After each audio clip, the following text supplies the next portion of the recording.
And there was so much arrogance. I mean, they didn't need to spend that much money on a house. They didn't need a house that big. But they genuinely believed they were never going to have to worry for money again. Prince Harry and Meghan Markle just held an emergency private bank meeting behind heavily tinted glass doors, and no one was supposed to know. But now, it's all unraveling, and the cracks are impossible to ignore. $14.6 million. That's how much they dropped on their Montecito prison back in 2020. And at the time, they thought they had it all figured out. Netflix deals, Spotify exclusives, endless brand sponsorships, the whole world at their feet. But fast forward to today, and what was once a dream escape has mutated into a financial nightmare, one that's dragging them down faster than anyone could have imagined. Meghan Markle's extravagant spree. Let me take you behind the scenes, because according to whispers from within their camp, Meghan and Harry were recently spotted arriving, separately mind you, to a discreet private banking office in Santa Barbara. 2 Range Rovers, no smiles, no cameras allowed. One insider claims Meghan was visibly tense, clutching what looked like legal folders in one hand and a Hermes bag worth more than some people's annual salary in the other. Now why, you ask, would royalty be walking into a financial institution looking like they were preparing for war? The word cash flow, or lack thereof. A gilded cage is still a cage. And that's exactly what their $14 million mansion has become. A sprawling, overgrown symbol of all the money they thought would last forever. Housing maintenance, elite private security, legal team retainers, property taxes, landscaping contracts, staff payrolls, wardrobe budgets. This house isn't just bleeding them. It's practically gushing red ink. Meghan Markle's extravagant spree. She spends money like water, really. £4,000 for a dress or, a handbag or something like that. She's just eating away at money. Harry reportedly wanders the halls alone, rarely seen out and about, while Meghan is said to spend hours curating pitch decks for lifestyle ventures that are either flopping or getting publicly dragged. The core problem? It's not just spending. It's the delusion that money would never stop flowing. Remember that $100+ they were promised from Netflix and Spotify? Well, guess what? Those deals had strings. Real ones. Like actually producing content on time that people would watch, except their output, underwhelming. Their execution, a disaster. Spotify canceled them. Netflix, quietly ghosting them after one dud cooking show and half a documentary. And now, that lavish Montecito estate that once symbolized freedom, it's literally become a liability. Selling it would be an admission of failure, but staying means drowning in bills they can no longer comfortably pay. Meghan Markle's extravagant spree. Angela Levin called it a psychological prison, and she wasn't exaggerating. Harry reportedly lives in luxurious limbo, surrounded by roses and marble, but haunted by uncertainty and regret. The question insiders are whispering now: what happens when the money runs out? And who will stay when it does? Let's talk about Meghan for a moment, because girl, she is spending like she married a tech billionaire, not a struggling prince with legal issues and a shrinking speaking fee. I hear he's very concerned that they are spending too much, but Meghan won't cut down spending because she won't. So it's back to his father and to try and get some. This woman is reportedly burning through funds faster than they come in. Custom couture for every outing, luxury bags stacked in the closet, personal stylists, celebrity chefs, skincare imported from Switzerland, and zero budget control. Sources close to the couple say Harry is alarmed, and Meghan unbothered. Apparently, she was shocked when she found out Harry was only a millionaire. A millionaire with legal fees, diminishing revenue, and no stable income left. Meghan reportedly expected a bottomless bank account. Reality? It's a shallow pond with a massive drain. Meghan Markle's extravagant spree. Meanwhile, Harry's speaking gigs have fallen from $100,000 to $325 per appearance. Let that sink in. From arena-sized keynotes to panel-side slots at privacy conferences, no one remembers. You can't make this up. The same Harry who dropped royal secrets like bombs in his tell-all memoir is now lecturing on privacy, while Meghan ironically posts curated family photos online for engagement spikes. The contradiction? It's laughable, but also deeply telling. The real kicker? That secret bank meeting might have been tied to a bridge loan application. Yes, a short-term loan against property or assets. The kind kind of thing people do when they're trying to stay afloat just a little longer. Insiders say Meghan brought in her financial team to restructure assets and maximize brand potential, but according to one banker who allegedly leaked a whisper to the press, the numbers just don't add up. I was charging $50K to $100K per speaking engagement, and now he is charging as little as $325. Oh, how the mighty have fallen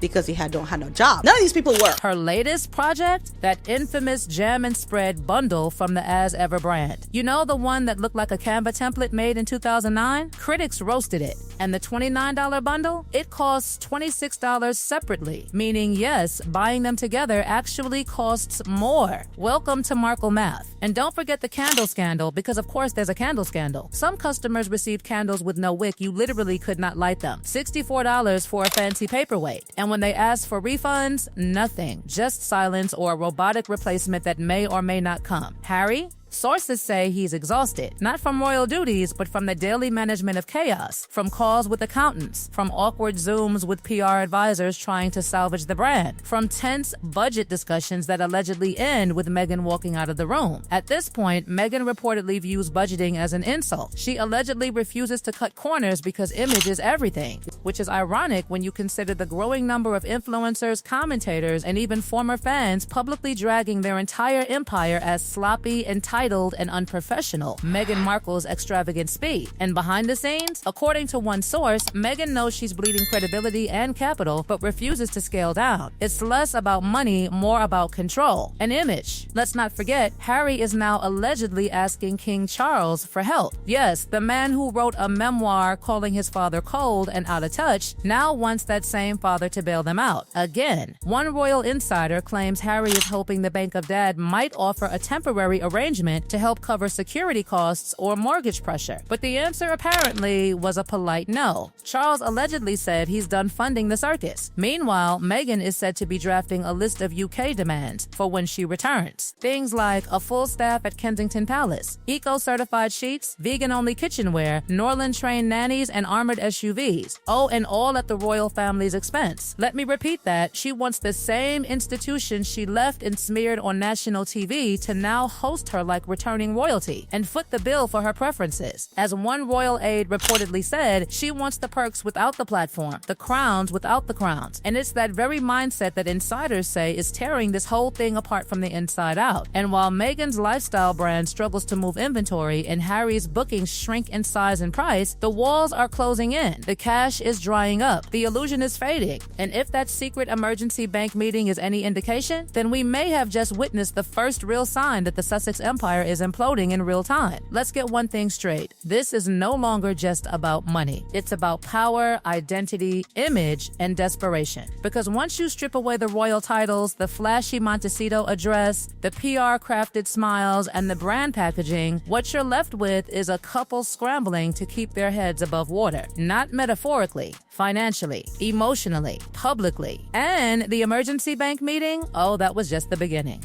According to someone inside a Montecito area real estate firm, an unlisted property whisper was passed through private broker circles just days after that meeting. The property in question? 9 bedrooms, 16 bathrooms, tea house, rose garden. You know the one. Yes, that mansion. Word is, the couple may be testing the waters to see if they can offload the estate without admitting publicly that they've given up on their Montecito dream. It's a chess move, quietly seek interest, but avoid headlines that scream royal retreat. Because the optics? Disastrous. A sale would confirm everything critics have warned about since 2020. And here's where it gets even messier. That very home, once hyped as their forever sanctuary, has become a symbol of miscalculation, of grandeur outpacing income, of dreams outpacing reality. And the debt? It's not just financial, it's personal, emotional, psychological. Meghan Markle's extravagant speed. Because while Harry lingers in the shadows of his own California compound, Meghan's been doubling down, launching products, pitching partnerships, designing bundles, trying to squeeze every last penny from a brand that's quietly wilting under pressure. Take the As Ever disaster. From a marketing standpoint, it's been called a textbook implosion, sloppy design, overpriced bundles, candle scandals, refund refusals, public criticism. And according to 2 separate product analysts, sales have plateaued at well below expectations. questions. But Meghan, she's not backing down. In fact, sources claim she's ramping up behind the scenes, scrambling to secure emergency investors in hopes of saving the brand before it becomes completely unsalvageable. Think Silicon Valley pitch decks, private donor calls, high-pressure midnight Zooms with desperate energy. And yet, nothing is landing. The moment has passed. Meanwhile, inside the Montecito estate, tension. Staff members said the mood has shifted drastically. No more easygoing afternoons, no more glowing photo shoots in the garden. Instead, whispered arguments. Financial documents sprawled across the kitchen island, a couple unraveling under the weight of a narrative they can no longer control. Even Harry's longtime security team has reportedly been downsized quietly, leaving some duties outsourced to rotating private firms. And if you know anything about Montecito privacy culture, you know that's a big red flag.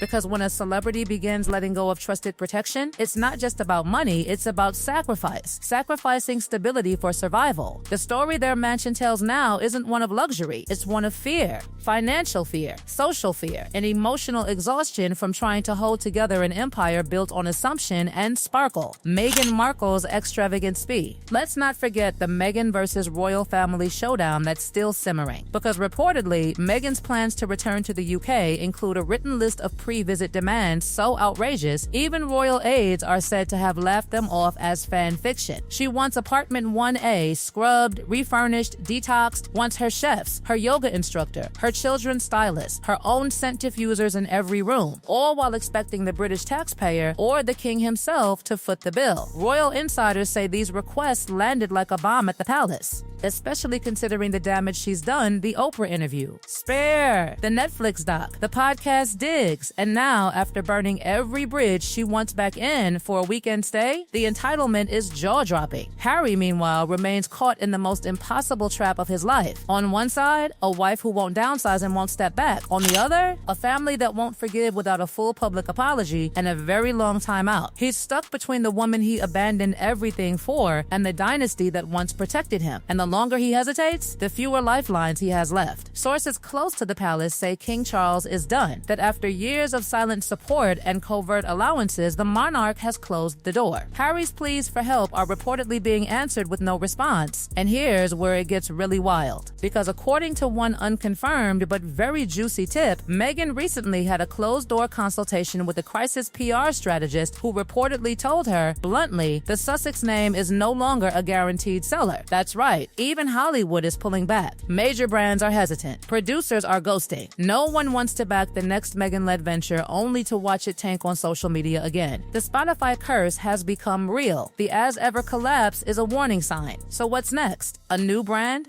A relocation? A slow fade into influencer oblivion? Or, and here's what the internet is rumbling about, a televised redemption arc. Yep, rumors are swirling that Meghan has had exploratory calls with production companies about a docuseries focused entirely on resilience, healing, and transformation. A rebranding of the rebrand, featuring motherhood, business struggles, and reclaiming her narrative. Some say this is just her way of testing the waters for a Kardashian-style pivot, a way to cash in on the fall while pretending it was always part of the plan. But here's the catch. The audience isn't buying it anymore. We've seen the glam, the tears, the monologues, the bravery, the jam jars, and now we see through it. Through the contradictions, through the entitlement, through the clickbait quotes and PR-crafted moments. The truth is, you can only cry victim while profiting off the drama so many times before people start to ask, are you building something or just selling collapse? And now, with Harry scraping the bottom of the speaking circuit barrel and Meghan watching her lifestyle brand flatline in real time, the freefall is undeniable. The finances, shrinking. The credibility, evaporating. The public patience, gone. Meghan Markle's extravagant speed. So what happens next? A Montecito fire sale, a surprise royal reunion, a very public breakup to salvage their brands, or, more likely, a long, painful retreat from the spotlight with cameras rolling the entire way. Because if there's one thing Meghan and Harry have proven again and again, it's this. They don't solve their problems in silence. They monetize the fallout. And this bank meeting, this shadowy emergency whisper from behind those tinted windows, it wasn't just about bills, it was the beginning of a brand new chapter. Not of empowerment, not of activism, but of desperation in designer shoes. And if you think this was the bottom, oh honey, the elevator's still moving. The elevator's still moving. The elevator's still moving. The elevator's still...